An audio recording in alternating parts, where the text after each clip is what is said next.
네, 반갑습니다. 교리의 이제 구원론 어느덧 이제 끝을 향해 가고 있습니다. 그래서 이제 구원론, 우리 이제 그리스도의 연합을 우리가 정리를 했고, 또 소명, 중생, 회개를 우리 이제 함께 나눠봤습니다. 그래서 중생 아주 중요하겠죠. 거듭남. 거듭남의 증거가 칭의지 않습니까? 칭의. 거듭남의 증거가 회개고. 그러고 나서 이제 오늘 같은 경우는 지난 시간에 했던 그런 어, 칭의 이후의 단계들, 이제 믿음, 칭의, 양자, 뭐 이런 것들을 함께 정리하도록 하겠습니다.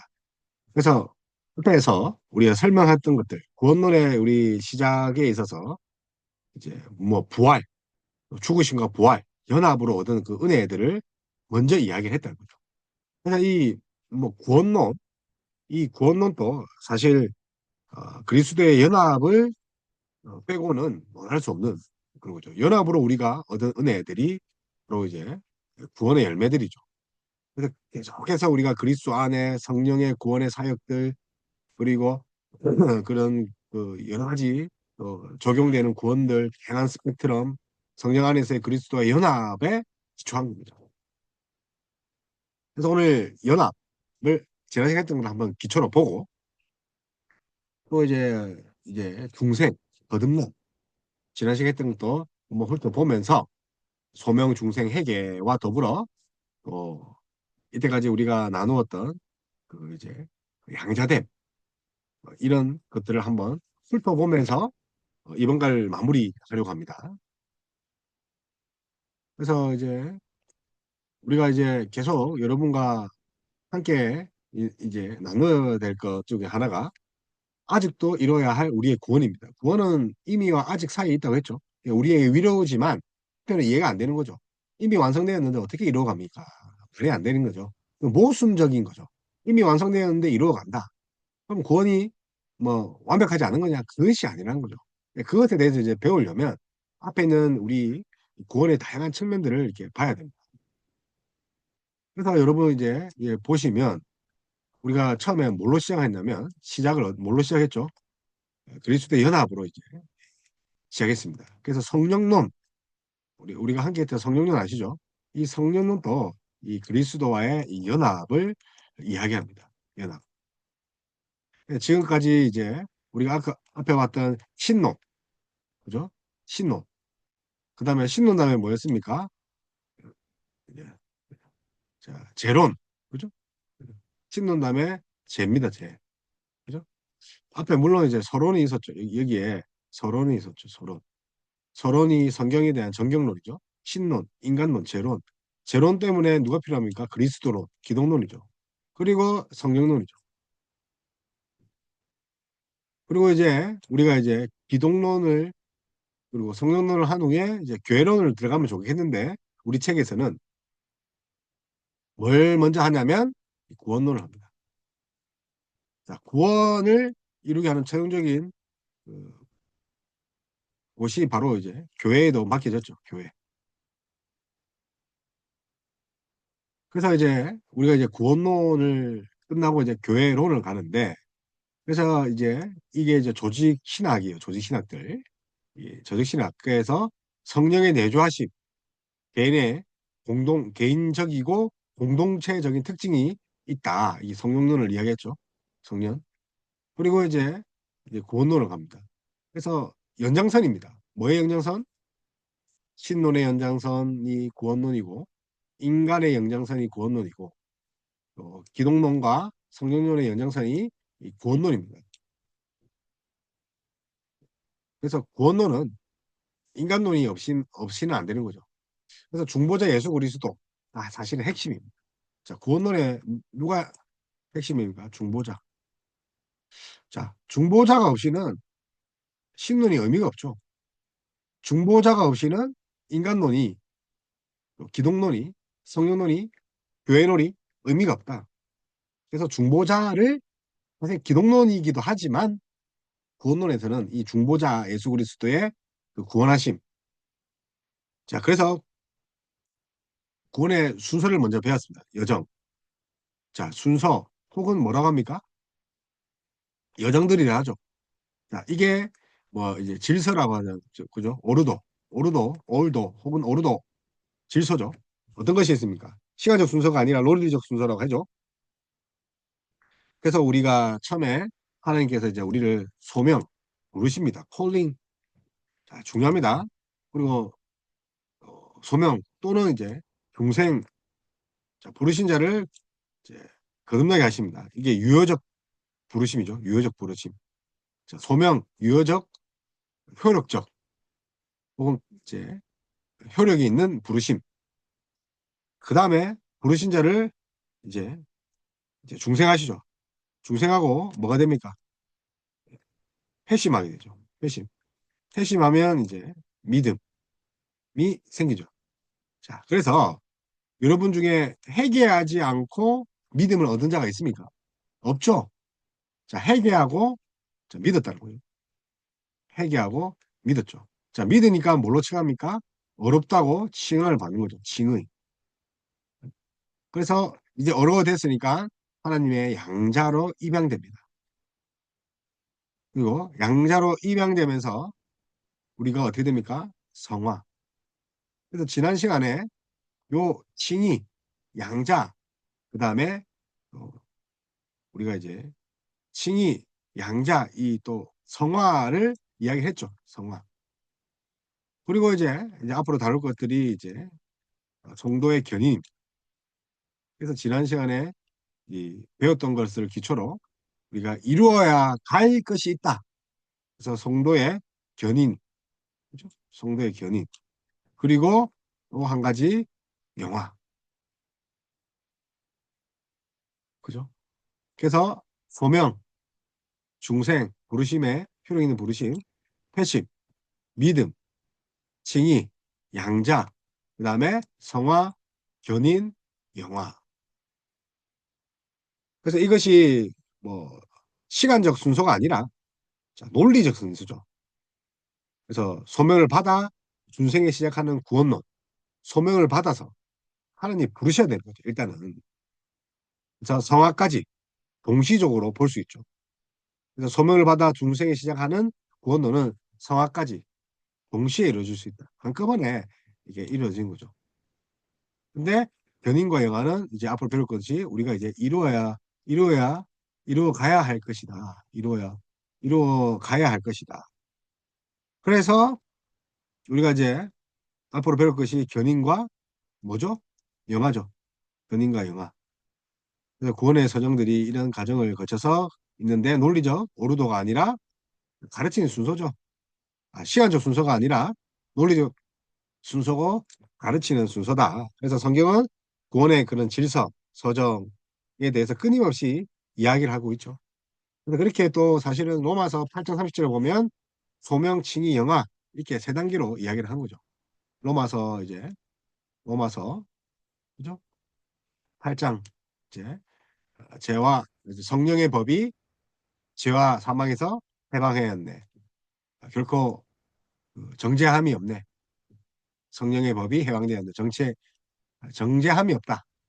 그 내용이 이제 해방의 내용이 성령의 안에서의 해방의 내용이 8장인데 이 로마서 8장에서는 이제 부르신 자를 어렵다 하시고 그죠? 징의죠. 어렵다 하시를 영화롭게 하신다. 부르신 자를 어렵게 하시고 어렵게 한다는 영화. 그래서 이렇게 이제 세 가지인데 이 우리가 방금 나눴던 이 다섯 가지 한꺼번에 이제 다룰 수 없기에 이제 좀 더 자세히 이렇게 이 사도 바울의 소명 칭의 영화를 자세하게 이렇게 이야기를 합니다. 그래서 그 핵심에는 뭐가 있느냐? 우리가 방금 이야기했던 이제 유니온입니다. 유니온. 핵심에는 유니온. 유니온이 뭡니까? 그렇죠. 족보침 다닌 거죠. 족보침 다닌 거. 연합이죠. 유니온. 그래서 소명에서 영화까지 사도 바울이 말하는 소명에서 영화에 이르기까지 이 구원을 가능하게 하는 가장 필수적 요소가 바로 성령님의 사역 중에 하나인 그리스도와 우리가 연합되는 거죠. 그리스도와 우리가 연합되는 거. 그래서 이제 여러 신앙 고백서에서도 그리스도의 연합을 독립적으로 장을 다루지 않는 거죠. 모든 가정에 연합이 들어가 있는 거죠. 자, 우리가 구원론 하면서 중보자죠, 중보자. 자, 중보자의 개념도 이제 무슨 개념입니까? 유니언, 연합의 개념이죠. 그래서 성령께서 효과적인 부르심으로 우리 안에 믿음을 일으키셔서, 자, 효과적인 부름. 자, 택하시고, 자, 소명 다음에 뭡니까? 중생, 중생. 효과적인 부르심. 우리 안에 믿음을 일으켜. 자, 그래서 우리가 이제 중생한 다음에 뭘 주시죠? 회개하고 믿음을 주시죠. 회개하고 믿음. 여기서 또 회개가 빠졌지만, 그죠? 앞에서 우리가 회개를 빠졌죠, 그죠? 그래서 칭의, 뭐 양자, 성화, 뭐 이렇게 이야기를 하면서 먼저 우리가 소명한 뒤에 이제 회심, 믿음 이렇게 가죠. 회심, 믿음. 그래서 이제 30문답에서는 효과적인 부르심으로 우리 안에 믿음을 일으켜서 우리를 그리스도 연합에 이르게 합니다. 연합함에. 그리스도께서 값주고 사신 구속을 우리에게 적용시키는 거죠. 연합. 그래서 신앙 고백서 앞에서 말씀드린 것 같이 신앙 고백서에서는 그리스도의 연합을 명시적으로 또 따로 떼어서 이렇게 다루고 있지는 않습니다. 모든 구원 서정에 있어서 성령의 역사하심을 통한 그리스도의 연합이 있기 때문에 따로 뺄 수 없는 거죠.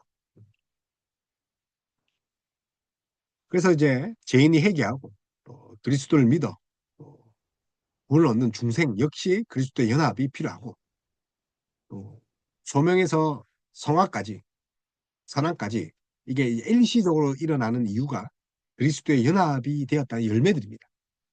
자, 일시적으로 일어간다는 거죠. 견인하고 영화는 이제 앞으로 이루어가는 건데, 물론 이제 연합 안에서 이루어가는데, 자, 이로 말미암아서 그들이 영적으로 그리고 신비적으로 그러나 참으로 그리고 나눌 수 없이 그들의 머리와 남편이신 그리스도에게 결합됩니다. 그래서 영적으로, 신비적으로, 또 참으로 나눌 수 없고 머리이신 남편.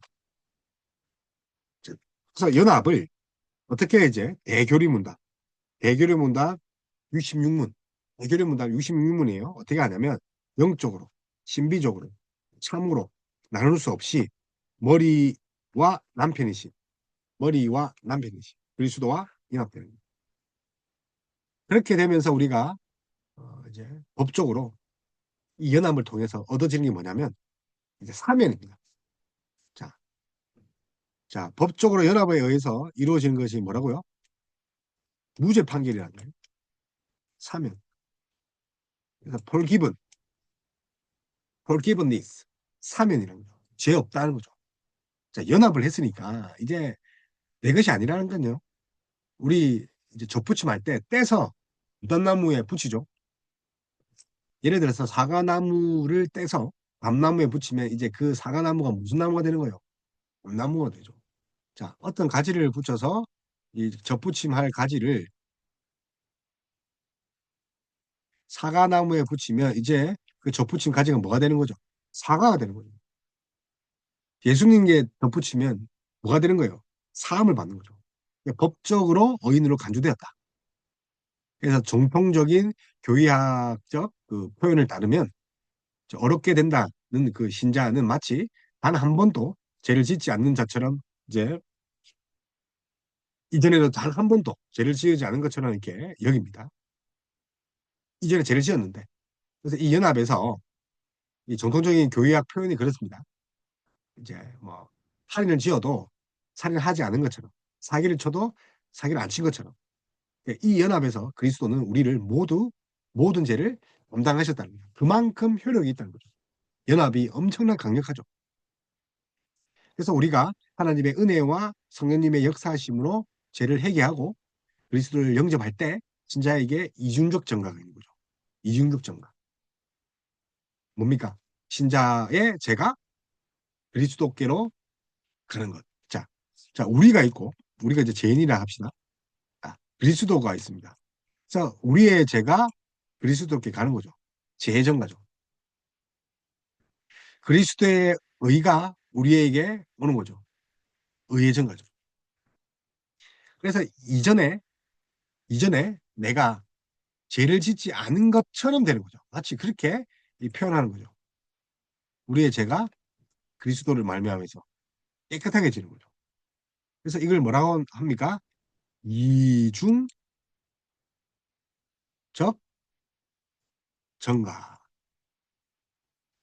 자, 이걸 뭐라고 한다고요? 이중적 정가. 그 더블 임푸테이션입니다. 더블 임푸테이션.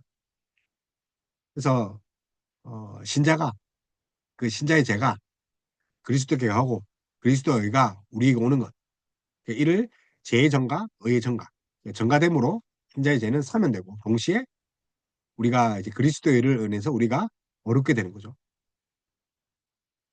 그래서 우리의 구원에 필요한 모든 것이 그리스도 안에 있든지 아니면 모든 것이 그리스도 안에 있어서 믿음으로 그분을 소유한 사람이 완전한 구원을 소유하게 되든지 어느 하나가 필요한 거죠. 그래서 다시 정리하면 그리스도는 그 구원의 모든 것이라는 거죠. 그리스도는 구원의 모든 것. 그래서 중보자가 핵심인데 자, 구원에 필요한 모든 것이 예수 그리스도 안에 있든지 자, 예수 그리스도 안에 있든지 아니면 예수 그리스도 안에 있어서 믿음으로 그분을 소유한 사람이 완전한 구원을 소유하게 되는지 어쨌든 그 말이 같은 거도 그리스도 안에 있든지 그리스도를 소유하는 믿음을 소유하든지 그 핵심은 그리스도. 자, 그래서 그리스도 안에서 그리스도께 접붙인 사람만이 그리스도로부터 영적인 은혜와 영급을 받을 수 있죠. 뭐라고요? 그리스도 안에서 그리스도께 부착해 대해서 그리스도로부터 영적인 은혜와 영향력을 공급받게 되는 거죠. 그래서 중보자 그리스도죠. 자, 그리스도 안에서 그죠? 자, 그리스도께 붙어 있어서 자, 그리스도로부터 자, 그래서 그리스도 안에 그다음에 그리스도께 붙어 있게 되어서 그리스도로부터 영적인 은혜와 공급을 받는다. 그래서 그리스도를 믿는 구원받는 그 신자는 성령께서 보존하시며 성령님으로 말미암아 구원의 날까지 인치심을 받게 되는 거죠. 자, 이것이 그리스도의 연합 구원에 있어서 자, 구원에 있어서 그죠? 어, 안 지워지네요. 그래서 구원에 있어서 이제 그리스도의 연합이 첫 번째란 말이에요. 첫 번째. 첫 번째였단 말이에요. 연합이 아주 중요하다. 그리고 나서 이 연합을 이야기를 하면서 지난 시간에 그 소명, 그다음에 효력 있는 소명, 중생, 그리고 중생 다음에 이제 회개하는 거죠. 그래서 회개하지 않고 믿음을 가진 사람 아무도 없다는 거죠. 그래서 소명, 다른 말로 하면 뭡니까? 소명, 다른 말로 뭡니까? 소명, 적어봅시다. 이거 너무 굵죠? 그래서 소명이 다른 말로 뭡니까? 부르심의 두 측면을 이제 보는 거죠. 자, 소명을 대해서 우리 이야기할 겁니다. 소명. 자, 소명. 두 측면입니다. 자, 그래서 우리가 외적인 부르심, 내적인 부르심이라고 했죠. 외적, 내적. 그래서 복음 말씀이 모든 사람에게 전달되는 것. 자, 모든 사람에게 전달되는 걸 외적이라죠. 근데 내적은요. 하나님이 예정하신 사람에게 효과적으로 전달되는 거죠. 내적은 뭡니까? 자, 뿌려지는 거예요. 외적으로는 다 뿌려지는데 결국 하나님이 택한 자만 내적으로 이렇게 복음이 하나님이 예정하신 사람. 자, 여기는 모든 사람, 여기는 예정하신 사람만이 그 복음을 받아들이게 되는 거죠. 그래서 이거를 유효적 소명, 효과적인 소명이라 한단 말이에요. 그래서 생명을 주려고 예정하신 모든 사람을 하나님의 말씀과 성령으로 그들이 본래 처해 있는 죄와 죽음의 상태에서 효과적으로 부르셔서 예수 그리스도를 말미암아 은혜 받고 구원받게 되기를 기뻐하셨습니다. 그래서 예정하신 사람들에게 Word and Spirit. 자, Word and Spirit. 뭡니까? 말씀과 성령을 주셔서 말씀과 성령으로 말씀과 성령을 통해 말씀과 성령을 주셔서 어떻게 됩니까? 예수 그리스도로 말미암아 은혜를 받고 구원받게 하시는 거죠. 그래서 이 유효적 소명이 하나님의 전능하신 능력과 은혜의 역사, 전능한 능력과 은혜의 역사죠. 그래서 하나님의 말씀과 성령이 월 앤 스프릿이 전능하신 하나님의 능력 그리고 은혜다. 자, 능력과 은혜다. 뭐가요? 말씀과 능력이. 말씀과 성령이. 왜요? 구원하게 하니까. 예수 그리스도께 이끄셔서 마음을 자, 밝히고 그들의 의지를 새롭게 하는 거죠. 그래서 이제 능력과 은혜죠. 전능하신 하나님의 능력과 은혜가 말씀과 성령인데 예수께로 이끄는다고요. 예수께로 이끈다. 누굴 어디 있죠? 결국은 이 내적 소명은 어디께로? 지저스. 예수께로 이렇게 이끄는 거. 그래서 이제 소명이라는 거. 효과적인 소명. 그래서 어떤 사람을 다른 사람보다 더 사랑하시는 것. 불공평 할수 있잖아요. 모든 사람에게 뿌려졌어요. 외적으로. 근데 예정하신 사람만 했다면 이게 뭐라고 합니까? 불공평하다고 할 수 있죠. 그렇잖아요. 누구는 시험 문제 가르쳐주고 누구는 시험 문제 가르쳐주지 않고. 근데 결코 그럴 수 없다는 거죠. 구원에 있어서. 왜요? 만일 하나님께서 자비와 하나님의 궁휼하심과 뭐 이제 궁휼하심 혹은 또 하나님의 사랑, 은혜라 합시다. 은혜. 베풀지 않고 정말 우리가 원하는 대로 공평하게 해주세요 하면 공정하게 해주세요 이렇게 하면 어떻게 됩니까? 죄인인 우리가 전부 다 죽는다니까요. 맞잖아요. 죄인이 우리가 모두 다 박멸되는 거죠. 그래서 우리가 하나님께 던질 질문이 하나님께서 왜 하나님께서 왜 어떤 사람을 외적으로 부르시고 어떤 사람은 내적으로 부르십니까? 그게 아니란 말이에요. 왜 쟤는 내적으로 부르고 왜 나는 내적으로 부릅니까? 그게 아니라 하나님은 왜 외적으로 부르시고 내적으로 부르시는 게 아니라 하나님은 왜 나와 같은 죄인을 효과적으로 부르셨나요? 왜 나 같은 죄인을 효과적으로 부르시고 구원에 이르게 하셨습니까? 라고 물어봐야 돼요. 그래서 왜? 아주 중요합니다. 그런데 왜 나를 효과적으로 이렇게 부르셨나요? 나 같은 죄인을. 근데 왜 이 다른 사람들은 효과적으로 부르고 왜 나는 효과적으로 부르지 않았나요? 그래서 왜 다른 사람은 뭐 이렇게 외적으로 부르고 또 다른 사람은 왜 내적으로 부릅니까? 그게 중요한 것이 아니라 어디에 집중해야 됩니까? 나의 에고, 그죠? 나에 집중해야 되는 거예요. 왜 나 같은 죄인을 부르셔서 구속하셨습니다. 찬성과 있죠. 그래서 복음으로 부르심을 받고도 주님께 나오지 않는 것은 복음 탓도 아니고 그리스도의 탓도 아니고 복음을 통해 사람을 부르시고 그들에게 행한 은사를 주시는 하나님 탓도 아니라는 거죠. 그래서 왜 전도를 하면 듣지 않아요? 사람들이 이제 10명 중에 한 명도 안 듣잖아요. 복음 탓도 아니고 또 복음을 제시하는 그리스도 탓도 아니고 또 하나님 탓도 아니라는 거죠. 오직 어떤 자입니까? 오직 하나님께서 택하신 자만 복음에 반응할 수 있죠. 택하신 자만. 그래서 이제 하나님은 이렇게 부르신 이를 어떻게 합니까? 부르신 이를 감아두는 것이 아니라 소명하시고 효과적인 소명에 들어갑니다. 효과적인 소명이 뭐라 했습니까? 소명, 효과적인, 유효적인, 효력 있는 뭡니까 그게? 중생이죠. 자, 리제너레이션, 뉴 벌스, 리본, 다시 태어나는 거예요. 중생.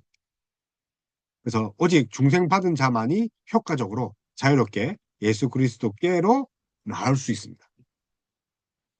그래서 중생 받아야 됩니다. 그래서 다시 태어나야지 예수님께로 갈 수 있다는 거예요. 그래서 복음 전도를 통한 부르심을 효과적으로 만들 수 있는 것은 뭡니까? 바로 성령님의 사역인 중생입니다. 자, 복음을 들었을 때, 자, 반응을 하죠? 반응을 안 하죠? 자, 그래서 복음 전도를 통한 부르심을 효과적으로 만드는 거 바로 뭡니까? 성령님의 사역인 중생입니다. 자, 복음을 전했는데 성령의 사역으로 중생하게 하는 거죠. 그죠? 중생. 그래서 우리의 영혼에 죄를 씻고 거룩한 씨앗을 심어 주어 죄를 미워하고 회개하며 그리스도를 붙잡고 더욱 그리스도를 닮아가려 하는 새로운 본성이죠. 죄를 미워하는 거죠. 심지어 저주까지 하는 거죠. 그게 거듭난 인생이죠. 그래서 우리 로마서 7장입니까? 7장 하반절에 보면 오라 나는 공고한 자다. 오라 나는 공고한 자다. 공고한 게 뭡니까? 피곤하고 지치는 거죠. 그죠? 왜? 죄를 이길 능력이 없기 때문에. 근데 이것은 거듭난 자가 죄를 미워하는 그런 중생한 자가 죄를 미워하고 자신의 상태를 미워하는 그런 안타까움입니다. 그래서 예수 믿기 전의 모습이 아니다. 그래서 생명에 이르는 회개도 믿음도 칭의도 양자도 성화도 견인도 영화도 중생과 분리될 수가 없다. 그래서 중생이 없이는 아무것도 안 되죠. 그래서 칭의의 열매가 뭡니까? 중생. 양자의 열매가 뭡니까? 중생. 중생은 마치 새로운 생명에서 출발하는 거죠. 거듭나는 거. 다시 태어나는 거. 그래서 신자들은 하나님께서 주신 이 은혜 때문에 그들이 그들의 구주를 마음으로 믿고 살아가는 것을 알고 경험하고 만족해야 되는 거죠. 도르트 신경입니다. 그래서 이 중생 받아서 어떻게 됩니까? 우리의 그 인격이 변화되고 또 지식도 새로워지는 뿐만 아니라 하나님은 우리의 의지와 행동도 어렵게 되고 새로워지기 원한다는 거죠. 전인적인 변화죠. 새로운 가치관이 생기죠. 그래서 중생을 통해 전에는 그리스도의 복음에 순종하지 않았다면 하나님께 영광을 돌리지 않았다면 이제 중생된 인생은 어떻게 됩니까? 그리스도를 바라보며 하나님 나라와 그의 의를 구하는 삶을 사는 거죠.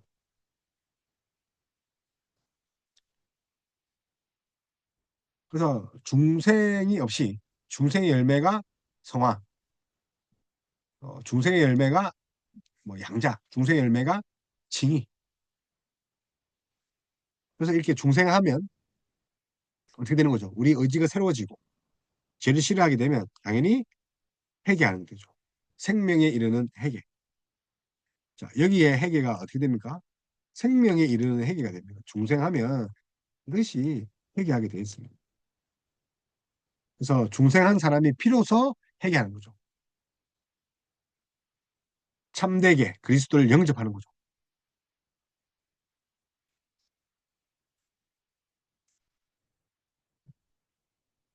그래서 웨스트민스터 신앙 고백서를 보면 믿음의 교리와 마찬가지로 회개의 교리도 반드시 전파해야 되는 거죠.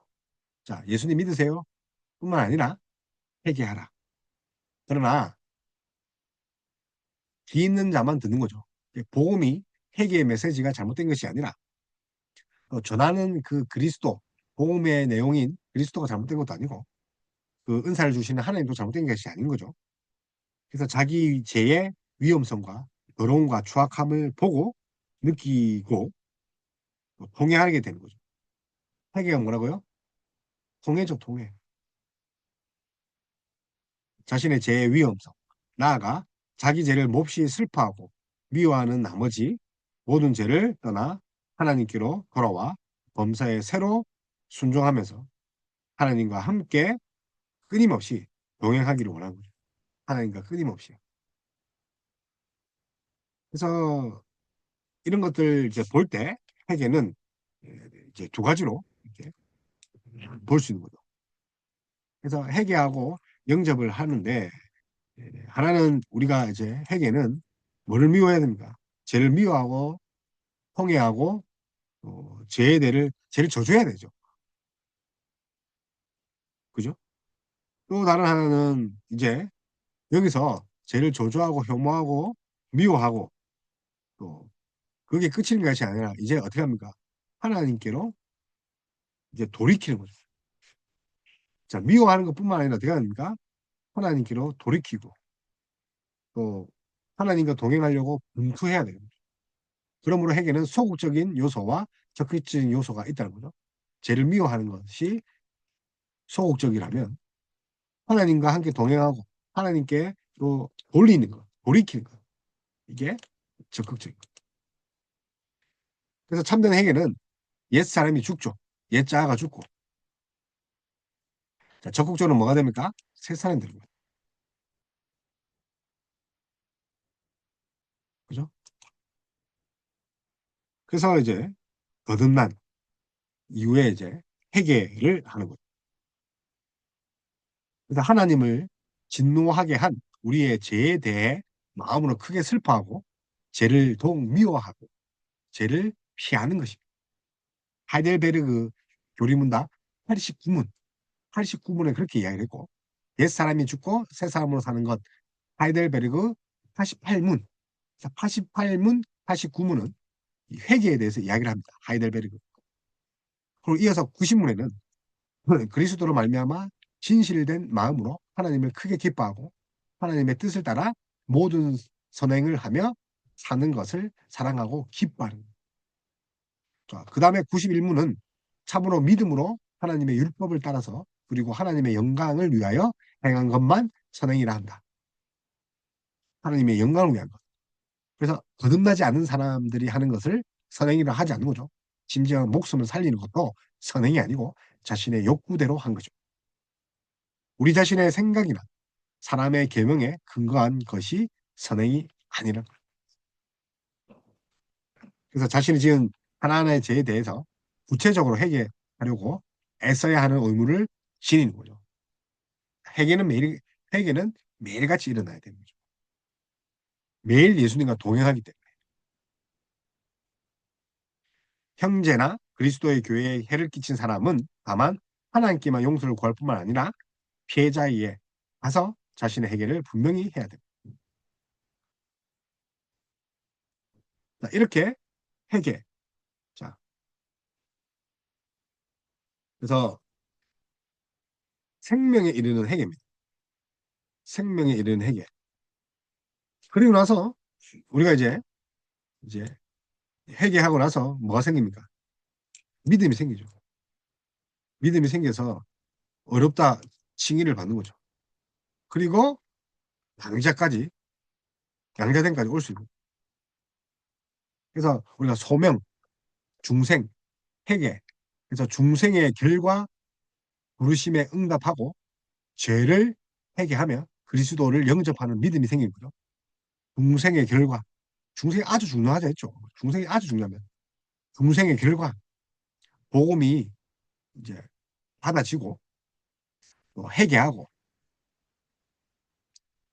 그죠? 회개하고 그리고 믿어지는 거, 영접하는 거죠. 영접. 여기 영이 영접이죠. 영접하는 거죠. 그래서 중생 아주 중요하다. 중생의 결과가 뭐라고요? 중생의 결과가 강자. 중생의 열매, 다 설매요. 중생의 결과로 열매라 칩시다. 중생의 열매가 믿음. 중생의 열매가 회개. 중생의 열매가 믿음. 중생의 열매가 칭의, 양자, 성화. 중생의 결과라는 거예요. 그래서 그 믿음으로 죄인은 이제 의인이 되고 그 결과 동시에 축복 중에 하나가 바로 하나님의 독생자이신 그리스도 안에서 하나님의 자녀가 됩니다. 이 자녀는요, 하나님의 자녀됨이 바로 영생이에요, 영생. 구원의 최절정이죠, 영생. 그게 하나님 자녀 되는 거죠. 그래서 믿음, 칭의, 양자, 교리죠. 믿음, 칭의, 양자. 그래서 믿음, 구원을 얻는 믿음이죠. 그래서 구원의 서정은 이제 이렇게 서정에서 이 믿음 아주 중요하죠. 그래서 믿음과 회개 뗄래야 뗄 수 없다. 칭의와 양자 이전에 있죠. 칭의와 양자의 이제 중회, 중생, 회개, 그죠? 믿음인데 이 회개와 믿음은 뗄래야 뗄 수 없죠. 회개하지 않은 자는 믿음도 없어요. 그래서 이제 믿음의 은혜는 핵자가 구원에 이르도록 믿게 하는 영혼 속에서 발생한 하나님의 은혜입니다. 이 믿음의 은혜는 대개 말씀이 전파될 때 일어납니다. 말씀이 전파될 때. 복음이 뿌려질 때. 자, 뭐 할 때요? 이 회개하는 것은 결국 말씀이 전파될 때. 대개 말씀이 전파될 때. 복음 전도 때.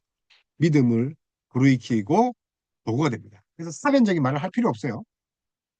복음을 전해야 됩니다. 이렇게 발생하는 믿음은 지속적으로 은혜의 방편, 계속의 말씀, 사역, 성례, 기도를 통해 계속 증거되는 거죠. 믿음은. 그래서 어, 그 복음을 전할 때 회개하라고 반드시 이야기해야 됩니다. 하나님의 좋은 것만 이야기하는 것이 아니라 그래서 구원하는 믿음은 계시된 말씀을 향한 신앙을 갖게 하는 거죠. 뭘 향한? 말씀을 향한. 그러면 구원받아 그러니까 예수를 믿고 구원받았다고 생각하는데 말씀을 등한시하면 어떻습니까? 한번 생각해 봐야 되는 거죠. 자, 이 믿음의 근거는 성경을 통해 말씀하시는 하나님의 건의에 있는 거죠. 믿음은 말씀하시는 하나님의 건의에 있다. 그래서 하나님의 건의는 믿음이 활동하게 합니다. 하나님의 건의는 믿음이 활동하게 되는 거죠. 그래서 하나님의 건의인 말씀이 없이는 믿음, 말씀과 믿음이 뗄래야 뗄 수 없다. 그래서 하나님의 말씀을 수납하고 다른 한편으로는 하나님의 그 경고, 말씀을 두려워하고 자, 말씀을 수납하고 한쪽은 뭡니까? 말씀을 두려워하는 거. 다른 말로 이제 경외하는 거죠. 이것이 그 믿음의 활동입니다. 자, 수납하고 두려워하고. 그래서 믿음은 그것을 포함하지만 동의나 지식 뭐 이런 것들 포함하지만 이 동의와 지식만이 믿음이 아닙니다. 거기만 모으는 것이 아니라 어떻게 해야 됩니까? 전적으로 의지하고 신뢰하는 거죠. 자, 믿음은 나왔어요. 자, 믿음은 동의나 지식이에요. 근데 이것뿐만 아니라 자, 의지하고 신뢰하는 거죠. 솔라 피데. 자, 믿음이죠. 믿음이 뭐라고요? 자, 의지와 지식 측면이 반드시 있습니다.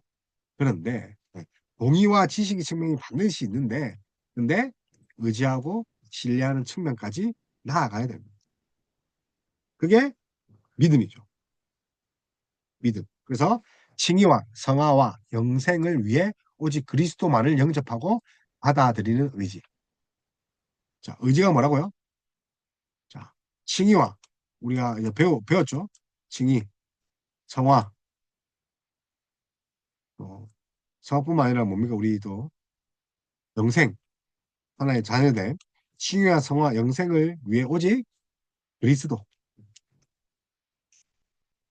영접하는 받아들이겠다는 의지죠.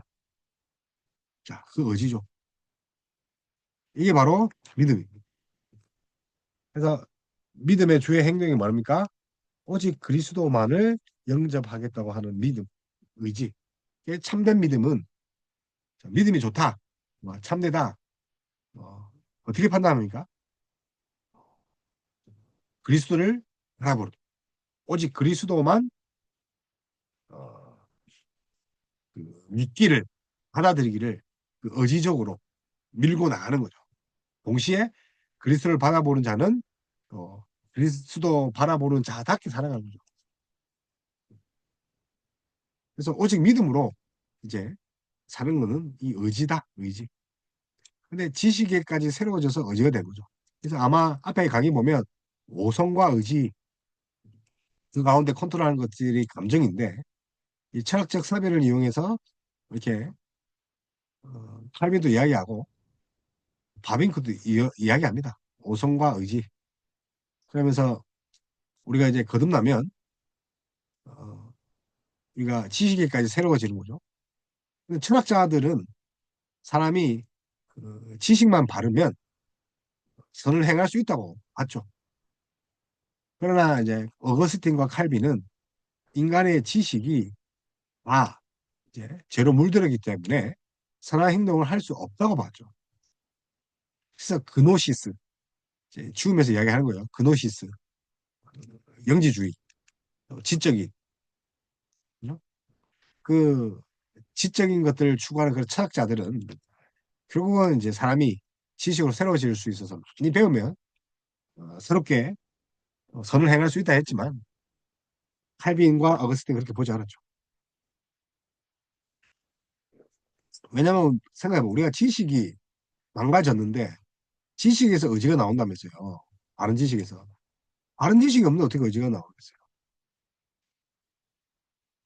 그래서 오늘 이제 믿음으로 이제 어렵다함을 받는단 말이에요. 믿음으로. 믿음으로 이 어렵다함을 칭의를 받는단 말이에요. 그래서 믿음으로 말미암아 죄인은 어렵다함을 받는다. 믿음이 은혜인 것처럼 칭의 역시도 하나님의 선물이죠. 그래서 칭의 교리, 중요성은 아무리 강조해도 그죠? 칭의 아무리 강조해도 지나치지 않다. 그래서 루터는 교회가 서기도 하고 넘어지기도 하는 신앙의 조항. 이게 뭡니까? 칭의. 자, 교회가 서기도 하고 교회가 넘어지기도 한다. 그게 뭐라고요? 칭의. 칼빈도 칭의 교리를 기독교 신앙의 요체요 핵심이랍니다. 자, 기독교 신앙의 요체요 핵심. 칭의. 그만큼 중요하다. 그래서 하나님께서 우리 죄를 용서하시고 우리를 어렵다고 간주해 주시는 선언이죠. 칭의는 뭡니까? 용서가 들어가고 용서뿐만 아니라 죄 없다. 죄 없다뿐만 아니라 어렵다 하시고. 자, 용죄의. 자, 용서하시고 죄 없다 뿐만 아니라 어렵다. 그래서 하나님께서 값없이 주시는 은혜의 행위로 오직 그리스도의 의가 우리의 의가 되게 하시고. 자, 의의 전가죠. 그리스도의 의를 내가 삼아 주신 거죠. 우리의 모든 죄를 사하시고 하나님 앞에 우리를 어렵다 여겨 주심으로 받아 주시는 거예요. 자, 여겨 주실 거예요. 어렵다고. 여기는 이제 법적 선언이고. 그렇다고 해서 하나님이 우리를 어렵다고 칭할 때 우리의 죄를 모른 척하거나 망각하신다는 것은 아닙니다. 여겨 주신다는 거예요. 지극히 정의로운 분이 지극히 공의로운 분이 죄 없는 자를 어떻게 합니까? 그냥 죄 없다 하실 수 있습니까? 아, 우리가 죄가 있는데 죄 없다 합니까? 그러니까 우리가 뭐, 뭐라고 합니까? 기선실세입니까? 다 묻어두고 할 수 있는 겁니까? 그래서 어렵지 못한 행위나 상태에 대해서 반드시 대가를 지불해야 되는 거죠. 그래서 이 일을 위해서 메디테이터, 메디에이터, 우리의 죄를 대신해서 예수 그리스도께서 독생자 아들 예수 그리스도께서 십자가의 형벌을 대신 지셨죠. 그래서 우리의 칭의의 근거는 중보자 예수 그리스도. 그분의 십자가 그 복음의 순종.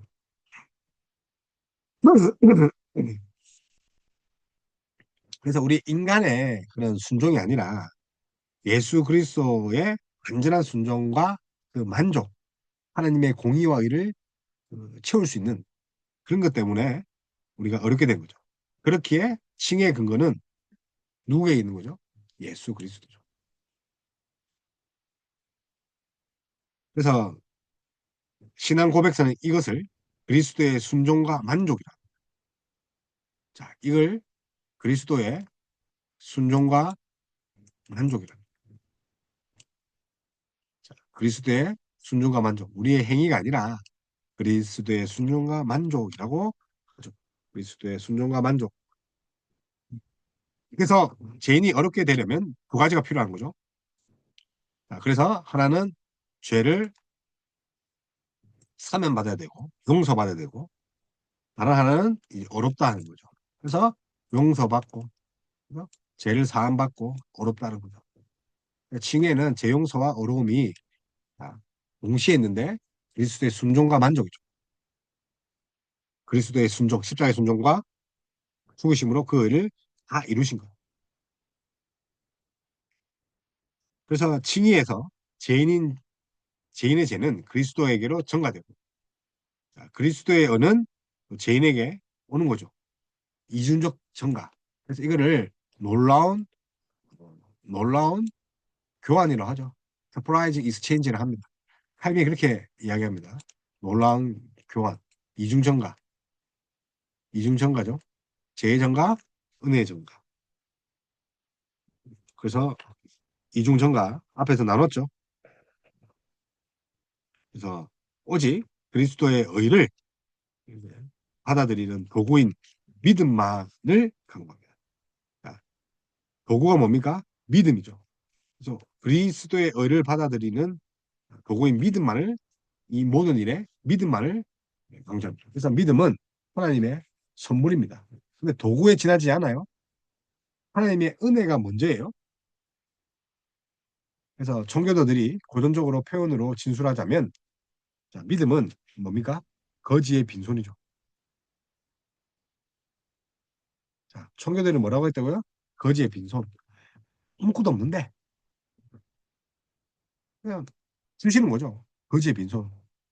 칭의받는 믿음 수단이자 도구요. 방편이라는 점을 분명히 합니다. 칭의받는 믿음. 그죠? 거지. beggars empty hand. 그럼에도 믿음은 홀로 있지 않고 사랑으로 역사하는 믿음입니다. 자, 사랑으로 역사하는 거죠. 그래서 이 믿음이 다른 모든 구원의 은혜를 즉 중생, 회개, 성화 등과 함께 하기 때문에 죽은 믿음이 아니라 사랑으로 역사하는 믿음이어야 되는 거죠. 사랑으로 역사하는 믿음. 그래서 믿음이 도구긴 한데 이 믿음이 뒤에 어디까지 한다고요? 중생, 회개, 성화 함께 하기 때문에 죽은 믿음이 아니라 사랑으로 역사하는 믿음. 그래서 믿음으로 칭의를 얻었죠. 은혜를 받은 자는 그 은혜에 부합하도록 강력한 내적 열망을 가지는 거죠. 은혜에 부합하려고. 그래서 믿음, 자, 믿음인데 이 믿음은 뭐와 함께 또 있어야 살아있는 믿음입니까? 사랑이죠. 그래서 이 사랑, 믿음 때문에 이 부합하게 살려는 거죠. 마음에 있는 것뿐만 아니라 부합하게 행동하는 것까지 하나님은 우리가 인격뿐만 아니라 우리 행동도 어려워지게 하죠. 다시 말하면 우리의 인격뿐만 아니라 우리의 행동도 어려워지기를 바란다. 칭의는 필연적으로 성화를 이끌어내죠. 성화는 칭의의 원인이나 근거는 아니지만 칭의의 원인이죠. 성화는 칭의의 원인이나 근거는 아니지만 열매와 증거로 그 효력을 발휘할 수 있죠. 그래서 성화는 칭의가 먼저 된 원인이죠. 칭의가 근거는 아닙니다. 칭의를 근거해서 성화되는 건 아니죠. 그래서 성화를 이룰 수도 있고 안 이룰 수도 있고 그 말이 아니라 어쨌든 칭의와 성화는 열매와 증거로 그 효력이 있는데 근거가 되지 않는 거죠. 성화의 근거가 칭의가 되지 않는 거죠. 그래서 칭의와 성화는 구분하나 분리되지 않죠. 그래서 칭의는 어렵다고 선언하시는 법정 측면이라는 거죠. 그래서 어렵다함을 받은 믿음이 일하는 믿음이 생명적 측면이 있다는 거죠. 칭의는 어렵다고 선언하는 법적인 측면, 어렵다함은 법적인 측면이고 어렵다함을 받은 믿음이 일어나는 믿음이 되는 생명적 측면이다. 그래서 한 번 된 그 성화는 이제 뭐 이렇게 태양되거나 없어지지 않습니다. 영원토록 이제 하나님의 자녀가 되는 거예요. 영원토록 어렵다는 받는 겁니다. 하나님의 자녀로서 신분과 지위가 절대 바뀌지 않습니다. 그래서 카톨릭처럼 우리의 행위에 따라서 우리가 바뀌는 것이 아닙니다. 그래서 칭의가 유보된다 카톨릭의 그런 것이 아니에요. 그래서 칭의가 인자를 인격적으로 완전한 사람이 되게 하는 것이 아닙니다. 그렇다고 해서 의인의 범죄가 그를 칭의의 상태에서 다시 그 이전의 타락으로 이르게 하는 것도 아닙니다. 그래서 칭의는 신분이 바뀌었다는 거죠. 인격과 행위가 완전히 변했다는 것은 아닙니다. 그래서 우리가 신분이 변했다고 인격이 변한 것은 아닙니다.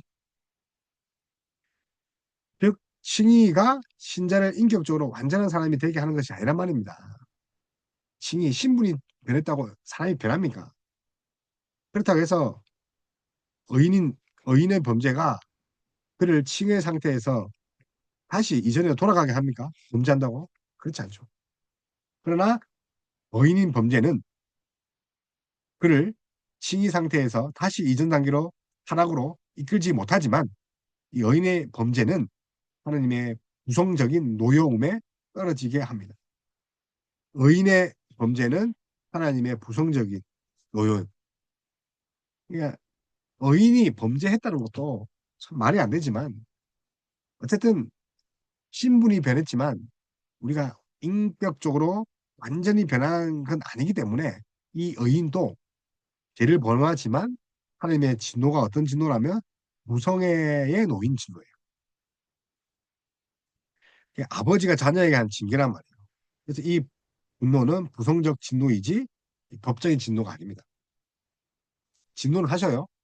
근데 부성적 진노지 무슨 진노가 아니다? 법적인 진노가 아니다. 여러분 이제 어렵게 되어도 이게 신분의 변화란 말이에요. 근데 우리의 인격적인 변화가 아니란 말입니다. 그렇기 때문에 우리가 의인이면서도 죄를 지을 수 있죠. 의인이면서도 죄인이다. 우리 루터 한 말인데 의인이면서도 동시에 죄인이다. 루터의 말인데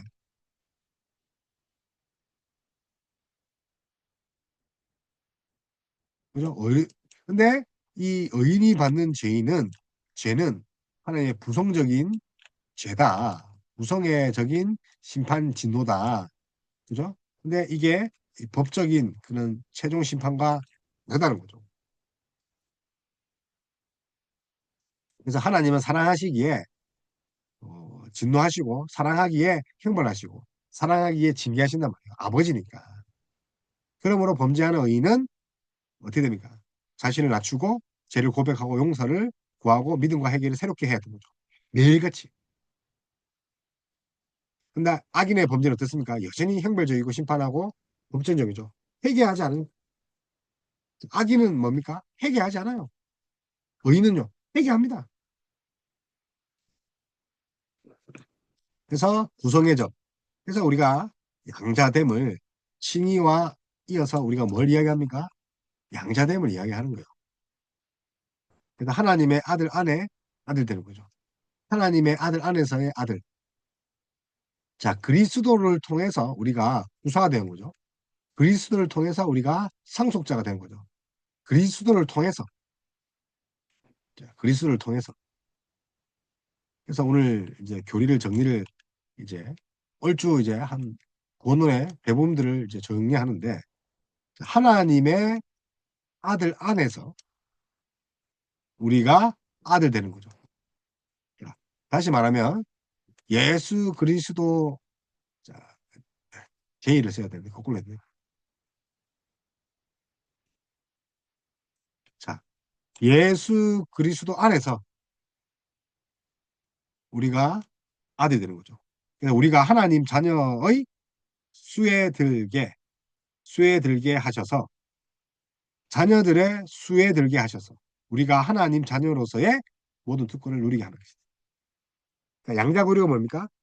하나님의 자녀들의 수에 들게 하신다. 그리고 예수 그리스도 안에서 그를 위하여 양자되는 은혜다. 하나님의 아들 안에서의 아들됨. 예수 그리스도 안에서의 양자됨. 예수 그리스도로 말미암아 아들이 되었고 우리는 그 아들 안에서 아들이 되었죠. 그래서 sons in the son. 수에 들었다는 거죠. sons in the son. 뒤문, 뒤에 son은 대문자입니다. 앞에는 이제 소문자고 이게 소문자죠.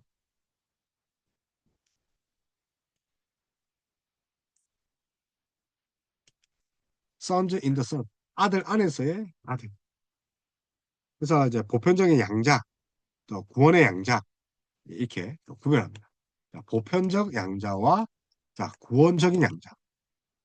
그래서 피조물인 모든 인간은 자, 창조적으로 볼 때 하나님의 자녀죠. 그러니까 우리가 피조물이다. 보편적으로 볼 때 하나님의 은혜 안에서 하나님 자녀죠.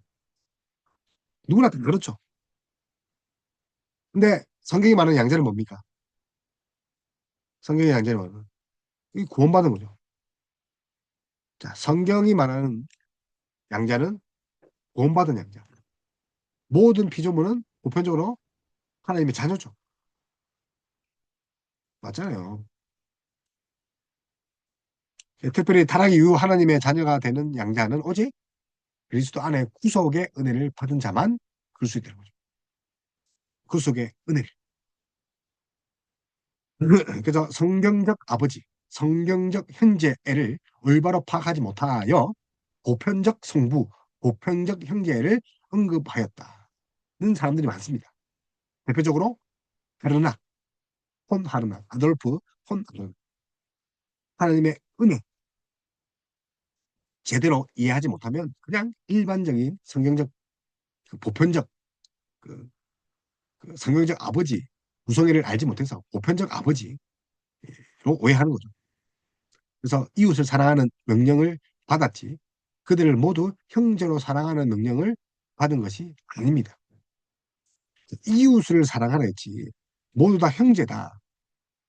참된 형제의 자매는 오직 그리스도 안에서 하나님의 자녀로 입양된 자입니다.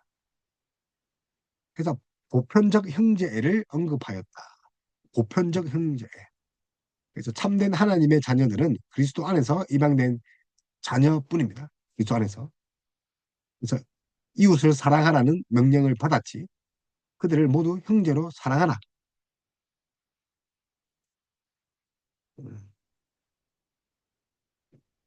명령을 받았지 않았다는 거죠. 그래서 양자가 되면 하나님의 자녀의 수에 포함되며 자유와 주권을 누리고 하나님의 이름이 그에게 붙여져 하나님을 아버지라 부르는 양자의 영을 받습니다. 하나님을 아버지로 양자의 능. 그래서 하나님이 아버지가 되시고 그 결과 신분이 변화되어 칭이죠. 칭요. 그러니까 양자죠. 하나님 은혜의 보좌에 담대히 나아갈 수 있죠. 그래서 하나님께 불쌍히 여김을 받는 거죠. 주께서 그 사랑하시는 자를 징계하시고 그가 받아들이시는 아들마다 칠칠하심이 아니라 그래서 징계가 없으면 사생하라. 근데 그의 부성애적 심판이죠. 부성애적 형벌이죠. 최종 심판적 형벌이 아니라 부성애적. 그래서 아버지로서 노여무이죠. 그래서 오늘 뭐 사실 시간이 없어서 하다 보니까 1시간 됐는데 우리가 이제 양자까지 왔습니다. 소명, 거듭남, 효과적인 부르심이죠. 회개, 믿음, 칭의, 그리고 양자됨, 그리고 이제 성화. 자, 그래서 소명에서 성화까지는 단번에 일어나는데 이제 우리가 이제 이루어야 될 것이 견인과 또 이제 영화. 이제 이루어야 가야 될 거죠. 단번에 이루는 것과 이루어야 가야 될 것. 우리 다음 시간에 계속 배우겠습니다.